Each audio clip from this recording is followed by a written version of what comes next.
Did you ever choose not to? The end you always feared is coming. And the blood will be on your hands. The 8th Mission Impossible movie finally has a title and a trailer. It's officially called The Final Reckoning, which was originally planned as Part 2 to 2023's Dead Reckoning. The movie is now set to hit theaters on May 23, 2025, after several delays caused by the pandemic and the SAG-AFTRA strike. On Monday morning, Tom Cruise shared the title and a poster, adding the caption, "Every choice has led to this." The new trailer for Mission Impossible The Final Reckoning is packed with action. Tom Cruise's Ethan Hunt is shown scuba diving around a wrecked submarine, flying and falling out of a biplane, and, of course, doing plenty of running. Angela Bassett is also making a comeback as CIA Director Erica Sloan, a role she first played in Mission Impossible Fallout. In Dead Reckoning, Ethan faced off against a dangerous AI called the Entity, which could predict his moves and posed a massive threat if mishandled. After surviving a chaotic train crash at the end of the movie, Ethan discovers the Entity is hidden on an old Russian submarine. However, he's not the only one on its trail. His old enemy Gabriel is back too.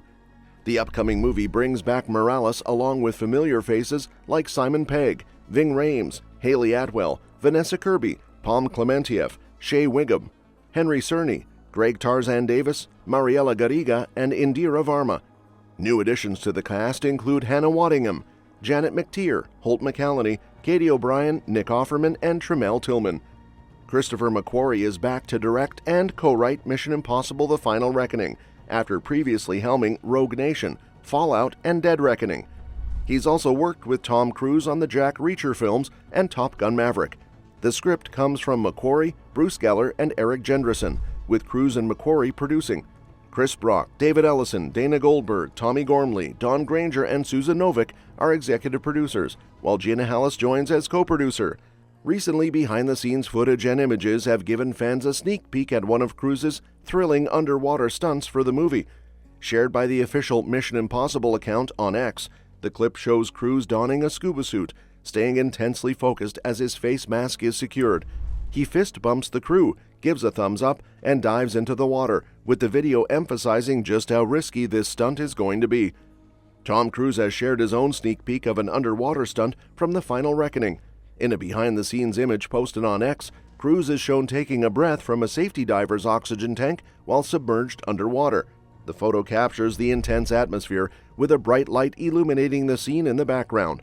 "The training and preparation we put into this film is a culmination of all before it," Cruise writes in his caption. "From the depths to the skies, I can't wait to share more with you." The Final Reckoning isn't the first Mission Impossible movie to feature an underwater stunt. Back in 2015's Rogue Nation, Ethan Hunt pulled off an extended underwater scene where he had to input vital security details into a computer database. That sequence famously had Tom Cruise holding his breath for about 6.5 minutes, a record for actors until Kate Winslet broke it while filming Avatar: The Way of Water in 2022. The trailer for The Final Reckoning hints at a major underwater set piece tied to the Sevastopol submarine, which holds the key to destroying the Entity. Ethan Hunt appears to dive into the depths of the Bering Sea to access the sub, and the footage teases him losing his suit and passing out underwater. Cruise has hinted that the team applied lessons learned from Rogue Nation while filming this sequence. While Rogue Nation's underwater scene was impressive, it relied heavily on CGI, which some felt detracted from its realism. VFX will undoubtedly play a role in The Final Reckoning, as Cruise isn't actually braving icy Arctic waters. However, the hope is that this installment delivers a more grounded feel, even with the visual effects. With Dead Reckoning scoring an impressive 96% on Rotten Tomatoes and Fallout topping the franchise with 98%, The Final Reckoning has a lot to live up to. Alongside its underwater scenes, the movie promises car and foot chases, plus jaw-dropping aerial stunts, setting it up to possibly be the most action-packed chapter yet. After the teaser trailer for Mission Impossible The Final Reckoning dropped, fans have been buzzing with theories, particularly about the potential return of the rabbit's foot from Mission Impossible 3.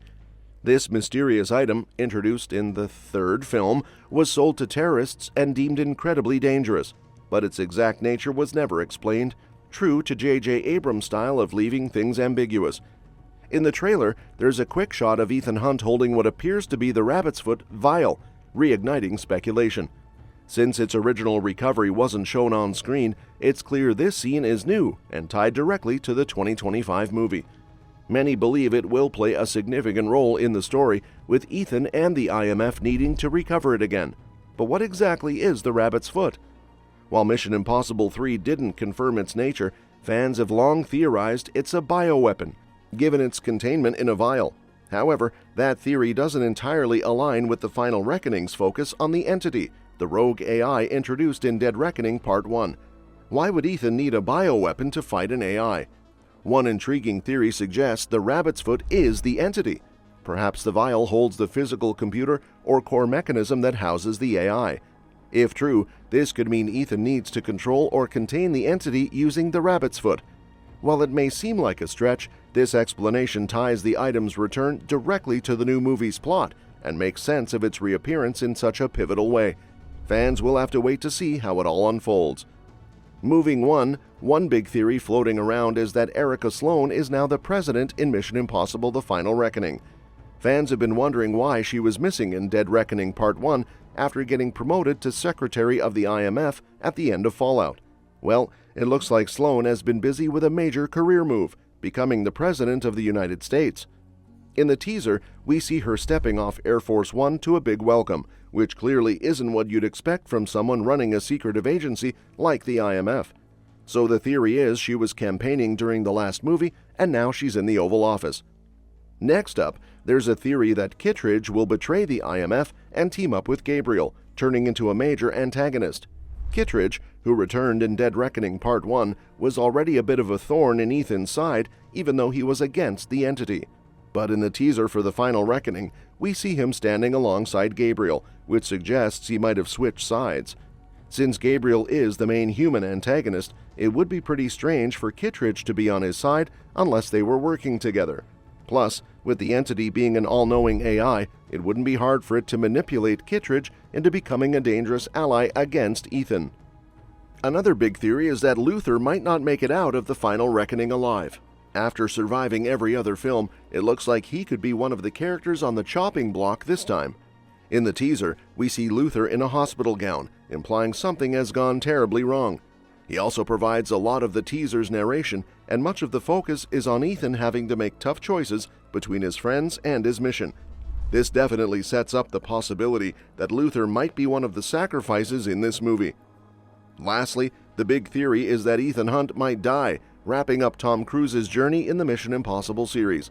If this is the final film, Ethan sacrificing himself to stop the entity would be a fitting and heroic end to his story. Ethan retiring doesn't really seem like something he'd choose, so death feels like the most likely conclusion to close out his arc. Of course, there's always the possibility of retirement or a promotion to explain his absence from future movies, but killing him off would provide a clear and definitive ending, letting Tom Cruise walk away from the franchise for good. Well, that's it. Let me know what you think in the comments below. And don't forget to subscribe for more updates on this and other exciting upcoming movies. We'll see you next time.